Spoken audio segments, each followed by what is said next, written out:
তাহলে 2 নাম্বার জাদু করা। জাদু আমরা কাউকে করব না, আমাদেরকেও যেন কেউ জাদু করতে না পারে, তাই বলেন সবাই তাই। ফজরের পর 3 বার কুল হু আল্লাহ, 3 বার কুল আউযু বিরাব্বিল ফালাক, 3 বার নাস। তাহলে 3টা সূরা কয়বার করে? 3 বার, 9 বার পড়বো। পরে এই যে দেখেন শুধু সামনের দিকে এভাবে, আপনি ফু না দিলেও কিচ্ছু হবে না, বাকি ঘুমের সময় ফু দিবেন। ঘুমের আগে আমলটা যখন করবেন তখন হাতে ফু দিবেন, এইভাবে ফু দিয়ে এই সামনের অংশটা এইভাবে মুছে দিবেন, সামনের অংশ। তাহলে ফজরের পরে 3 বার কুল হু আল্লাহ, 3 বার ফালাক, 3 বার নাস। জোহরের পরে কুল হু আল্লাহ 1 বার, ফালাক 1 বার, নাস 1 বার। আসরের পরে কুল হু আল্লাহ 1 বার, ফালাক 1 বার, নাস 1 বার। মাগরিবের পরে কুল হু আল্লাহ 3 বার, ফালাক 3 বার, নাস 3 বার। এশার পরে কুল হু আল্লাহ 1 বার, ফালাক 1 বার, নাস 1 বার। বুঝে থাকলে একটু জ্ঞান খাটায় বলে দেন তো, ফজরের পরে কয়বার কয়বার, মাগরিবের পরে কয়বার কয়বার, আর বাকি 3 ওয়াক্তের পরে কয়বার কয়বার? 1 বার। মাশাআল্লাহ। আল্লাহ মনে রেখে প্রতিদিন একদম কালকে ফজর থেকে একদিনও যেন না ভুল হয়, আমরা আমল করার চেষ্টা করবো ইনশাআল্লাহ। কয়টি অপরাধ ধ্বংস করে? 7টি। 1 নাম্বার শিরক, 2 নাম্বার জাদু, 3 নাম্বার ওয়াকাতলুন নাফসিল্লাতী হারামাল্লাহু ইল্লা বিল হক, অন্যায়ভাবে কাউকে হত্যা করা। নাসাইর বর্ণনায় আল্লাহ নবী বলেন, মান কাতালা উসফুরান আবাসা আজ্জা ইলাল্লাহি ইয়াউমাল কিয়ামাহ। দুনিয়ার মধ্যে কেউ যদি একটা চড়ুই পাখিকে অনর্থক হত্যা করে, চড়ুই পাখিকে অনর্থক হত্যা, আর আপনি বলতে পারেন হুজুর আমি তো খাই, খাওয়া আর হত্যা এক না। বেচারা গাছে বসে রয়েছে, আপনারা 2 বন্ধু রাস্তা দিয়ে যাইতে যেতে গুলাল মারছেন চড়ুই পাখিরে, এই দেখ আমার হাত কতটা মজবুত, চড়ুই পাখির গায়ে লাগছে, মরে গেছে। নবী বলেন কিয়ামতের ময়দানে ওই চড়ুই পাখি হত্যাকারীর বিরুদ্ধে মামলা করে বলবে, আল্লাহ এই ব্যক্তি কতালানি আবাসা, অনর্থক আমাকে হত্যা করেছে, ওয়ালাম ইয়াকতুলনি লিমান ফাআ, কোনো উপকারে আমাকে হত্যা করে নাই। মাবুদ যদি আমাকে হালাল পদ্ধতিতে জবাই করে খাইতো তাহলে ঠিক ছিল, কিন্তু এই ব্যক্তি আমাকে অনর্থক হত্যা করেছে, আমি বিচার চাই। চড়ুই পাখি, তাহলে মানুষ মারলে কি হবে?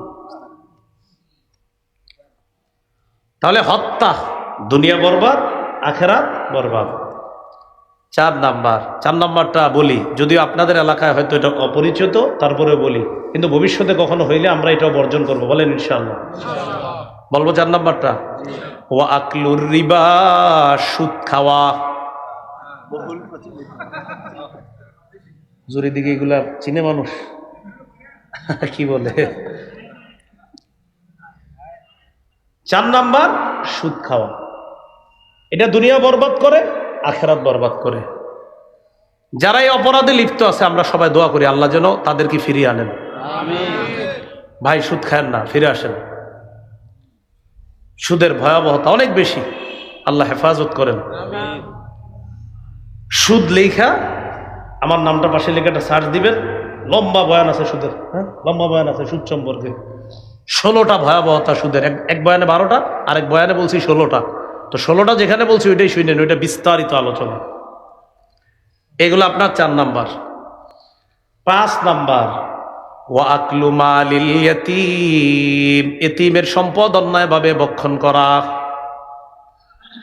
বড় ভাই মারা গেছে, যাওয়ার পর তার 3টা সন্তান এতিম। এবার চাচা চিন্তা করে কলমের খোসায় কিভাবে তাদের জমিগুলা নেওয়া যায়। ও আকলু মালিল ইয়াতীম, এতিমের সম্পদ অন্যায়ভাবে ভক্ষণ করা। আল্লাহ বলেন, ইন্নাল্লাযীনা ইয়াকুলুনা আমওয়ালাল ইয়াতামা যুলমা ইন্নামা ইয়াকুলুনা ফি বুতুনিহিম নারা ওয়া সায়াসলাউনা সাঈরা। যারা এতিমের সম্পদ অন্যায়ভাবে পেটে ঢুকায় তারা পেটে আগুন ঢুকায়, আগুন আগুন। যারা এতিমের সম্পদ খায় তারা আগুন খায়। আমি এক অংশ, বাকি অংশ আপনারা। এতিমের সম্পদ যারা খায় তারা কি খায়? এতিমের সম্পদ যারা খায় তারা কি খায়? আগুন খায়।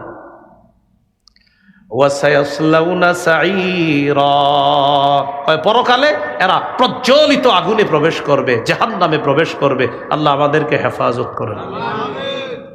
6 নাম্বার ওয়াত তাওয়াল্লি ইয়াউমাজ যাহফি, জিহাদের ময়দান থেকে পলায়ন করা। আল্লাহ যদি কখনো জিহাদের সুযোগ দেয়, ইনশাআল্লাহ আমরা স্বতঃস্ফূর্ত অংশগ্রহণ করব, পলায়ন করব না। নিয়ত আছে নি? ইনশাআল্লাহর আওয়াজ আসতে হইছে। তাহলে একটা হাদিস শোনাই, তাহলে আওয়াজটা বাড়বে। ক্বালা রাসূলুল্লাহি সাল্লাল্লাহু আলাইহি ওয়াসাল্লাম মান মাতা ওয়া লাম ইউজাহিদ আও লাম ইউহাদ্দিস ফি নাফসিহি মাতা আলা শু'বাতিন মিনান নিফাক। যে ব্যক্তি মারা যায় কিন্তু জিহাদ করলো না অথবা জিহাদের সংকল্প রাখলো না, যে ব্যক্তি মারা যায় জিহাদ করলো না অথবা জিহাদের সংকল্প রাখলো না, সে নেফাকি মৃত্যুবরণ করবে। কি মৃত্যুবরণ? মুনাফিকি মৃত্যুবরণ। জিহাদের নিয়ত থাকতে হবে। জিহাদ মানি, বলেন সবাই, জিহাদ মানি সন্ত্রাস নির্মূল করা। বলেন জিহাদ মানি সন্ত্রাস নির্মূল করা। জিহাদ আর সন্ত্রাস সম্পূর্ণ আলাদা।